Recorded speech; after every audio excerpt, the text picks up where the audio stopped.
सुनते हो जी।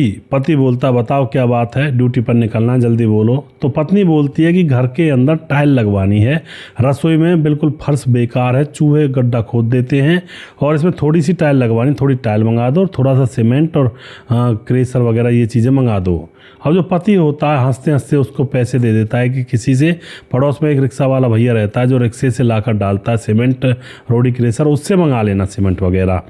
लेकिन दोस्तों यहाँ पर पैसे तो उसने दे दिए थे अपनी पत्नी को, लेकिन पति को क्या पता था कि उन टाइलों के नीचे ही उस पति की कब्र बनने जा रही है, जिन टाइलों को लगवाने के लिए उसने पैसे दिए थे। उसके बाद दोस्तों यहाँ पर क्या होता है इस घटना के अंदर, पूरी कहानी जानने वाले हैं, वीडियो को लास्ट तक जरूर देखा करें। नमस्कार, मैं हूं सुदेश कुमार और तिरछी बात चैनल में आपका स्वागत है। दोस्तों यह घटना जो होती है यह स्टार्ट होती है महाराष्ट्र के दहीसर से, और महाराष्ट्र के दहीसर में एक लड़का रहा करता है जिसका नाम होता है रईस शेख।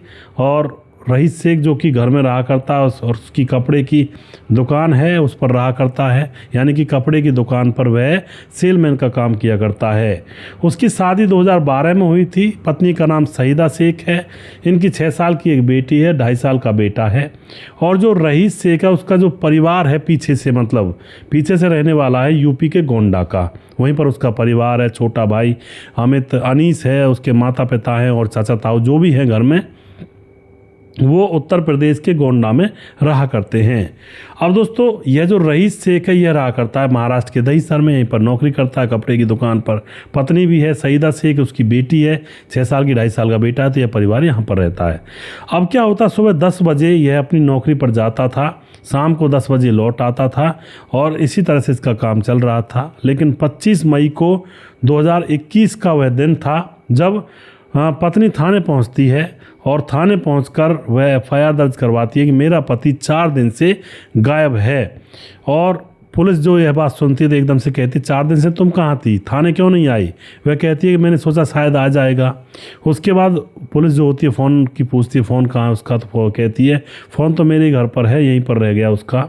लेकिन पुलिस FIR दर्ज कर लेती है। पर दोस्तों यहाँ पर पुलिस यही सोचती है कहीं चला गया होगा, जवान है और कहीं हो सकता है 4, 5, 10 दिन में आ जाएगा। तो यह बात को ठंडे बस्ते में डाल दिया जाता है। दरअसल दोस्तों जो रईस होता है यह जो है अपने परिवार का जीवन अच्छे से बनाने के लिए, बेहतर बनाने के लिए 2020 में दहीसर आया था, कपड़े की दुकान में काम करने लगा था और किराए का मकान भी लिया था इसने वहीं पर।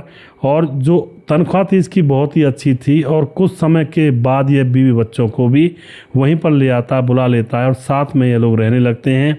और यहीं पर इन्होंने अपनी बेटी का दाखिला करवा दिया था। जैसे शादी हुई थी तो अपने घर की जिम्मेवारी बढ़ी, कुछ पैसा खर्चा आएगा और बेटी का जन्म हो गया तो इसकी शादी के लिए भी चाहिए, तो ये शहर में पहुंच गए थे। अब यहाँ पर क्या होता है दोस्तों, यहाँ पर आराम से रह रहे थे, तनख्वाह भी अच्छी थी, कोई दिक्कत नहीं थी। अब जो रईस होता है उसका फ़ोन जब घर पर नहीं पहुँचता तो घर वाले चिंतित होते हैं, घर वाले भी उसके पास फ़ोन करते हैं। तो घर वालों का जो फ़ोन होता है वो बजता रहता है, फ़ोन करते हैं, फ़ोन तो घर पर ही था।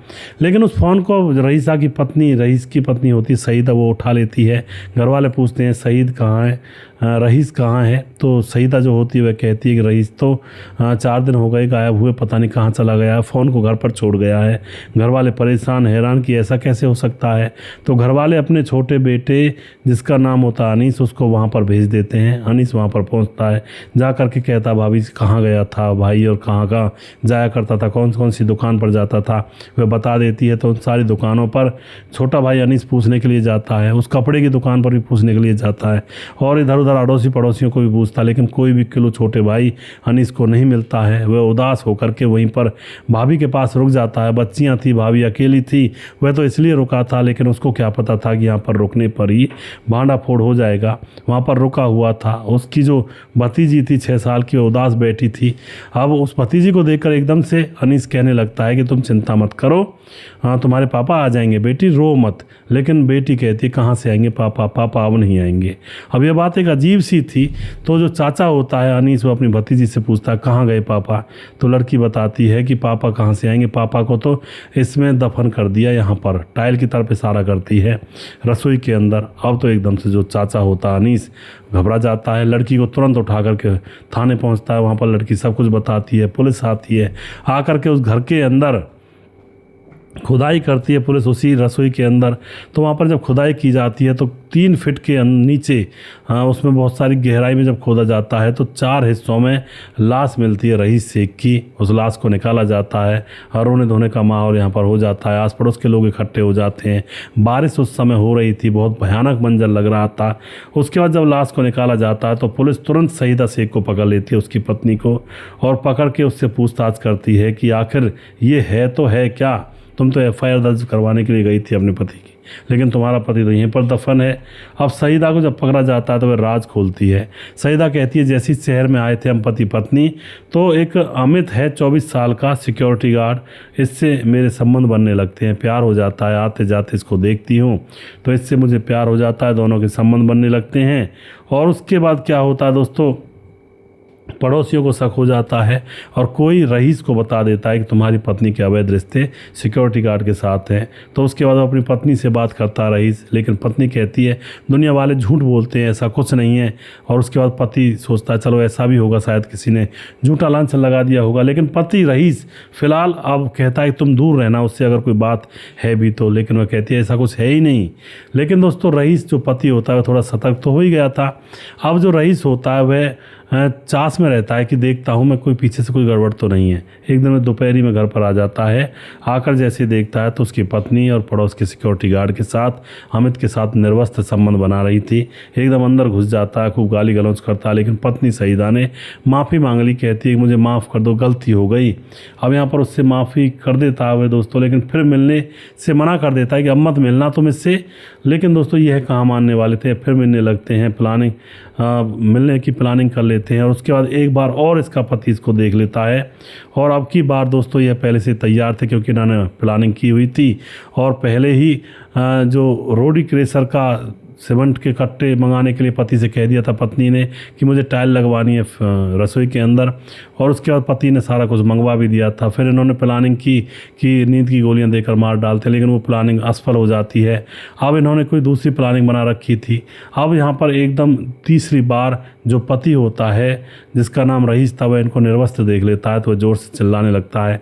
लेकिन इतने में उसको पकड़ करके उसके ऊपर चाकू से वार करके उसकी हत्या कर दी जाती है। और लड़कियां उस समय बाहर खेल रही थी तो एकदम से रसोई के अंदर गड्ढा खोदा जाता है और उसको उसी में दफन करना था। और लाश के 4 टुकड़े किए जाते क्योंकि गड्ढे में लाश आ नहीं रही थी अच्छे से। तभी वहाँ पर बेटी आ जाती है और बेटी आती है तो एकदम से घबरा जाती है। लेकिन माँ कहती है कि तू इस बात को किसी को नहीं बताएगी वरना तो मैं तुम्हें भी मार डालूंगी, तुम्हारे भाई को मार डालूंगी। और फिर उस लाश को दफन कर दिया जाता है और ऊपर टाइलें बेतरतीब तरीके से लगा दी जाती हैं, मतलब कोई ढंग से नहीं लगाई जाती हैं। और उसके बाद दोस्तों यह कहानी पुलिस के सामने खुलती है और उस पत्नी को और उसके प्रेमी को अमित को पकड़ा जाता है और इनको जेल में डाल दिया जाता है। इस तरह से एक औरत अपने पति की हत्यारन बन गई। वह पति उसी की सुख सुविधाओं के लिए रात दिन मेहनत कर रहा था, कमा रहा था, लेकिन वही पत्नी अपने पति को ही जान से मारकर कहते हैं जान से उसने उसको मार दिया होता है। भैया आज के ज़माने में किसी का कोई विश्वास नहीं है, सावधान रहें।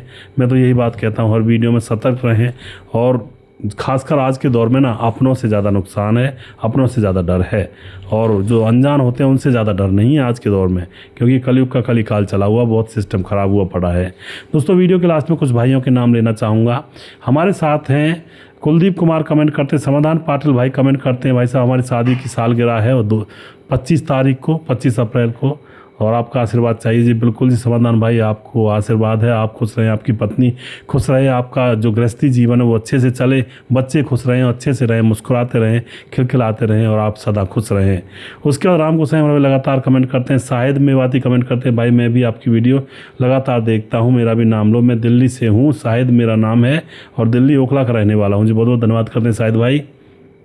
रजत सैनी कमेंट करते हैं, मुकेश कुमार यूपी 83 से, देवेंद्र कुमार कमेंट करते हैं, अवैध संबंधों का अंजाम तो यही होता है। जी बिल्कुल जी, देवेंद्र भाई फरीदाबाद से रहने वाले हैं, हरियाणा का फरीदाबाद पड़ता है। विजय कुमार कमेंट करते हैं, बाबूराम जाखड़ कमेंट करते हैं, मानपुरा नवापुरा बसाकर राजस्थान से कमेंट करते हैं, बहुत बहुत धन्यवाद करते हैं जी। राम गोसाई कमेंट करते हैं, मोहम्मद जहांगीर कमेंट करते हैं, सर बहुत रोचक कहानी है, मैं मोहम्मद जहांगीर बिहार मोतिहारी जिला से हूँ, मुंबई में काम करता हूँ, बहुत बहुत धन्यवाद जी। स्वपन डे कमेंट करते हैं। मोहन श्रीवास्तव जी कमेंट करते हैं, लगातार बने रहते हैं हमारे साथ। विंध्याचल राजभर कमेंट करते हैं। गणेश सोनी हैं, विमलेश कुमार हैं, सूरज डी ऑफ फिजी से कमेंट करते हैं, लगातार हमारे साथ बने रहते हैं, बहुत बहुत धन्यवाद करते हैं जी। और उसके बाद हमारे साथ धीरज बनवाल कमेंट करते हैं, अंजलि तुम अगर मेरी ना हो सकी तो तुम्हें किसी और की नहीं होने दूंगा, कैसा प्यार है जी। आजकल ऐसा ही प्यार है, कलयुग चला हुआ है धीरज भाई। उसके बाद हमारे साथ प्रवीण बघेल से पुरी से सुजीत कुमार लगातार कमेंट करते हैं। राम गोसाई हमारे लगातार कमेंट करते हैं। वनराज नामदेव कुल लगातार कमेंट करते हैं। नीतीश पासवान बोध को गिरिडीह झारखंड से। दयाशंकर सिंह राजपूत ठाकुर यूपी 43 गोंडा से। और रामलाल कुशवाहा जिला विदिशा पूर्णिया बिहार से। रवि प्रकाश कमेंट करते हैं। शौकत अली दिल्ली से कमेंट करते हैं। कालीचरण उड़ीसा से, फिलहाल गोवा में रहते हैं। परवीन चौधरी राजस्थान से, फिलहाल बेंगलुरु में रहते हैं। सैफुल मलिक कमेंट करते हैं। राम थापा नेपाल से कमेंट करते हैं। और उसके बाद राम बहादुर सिंह रायगढ़ छत्तीसगढ़ से। बोलाईदास झारखंड से। खेमराज गुज्जर चिट्ठी जीबी नगर यूपी 16 से। श्यामलाल चौधरी नौका बीकानेर राजस्थान से। राम मोहम्मद यासीन लाहौर पाकिस्तान से। राधेश्याम शर्मा से जयपुर राजस्थान से।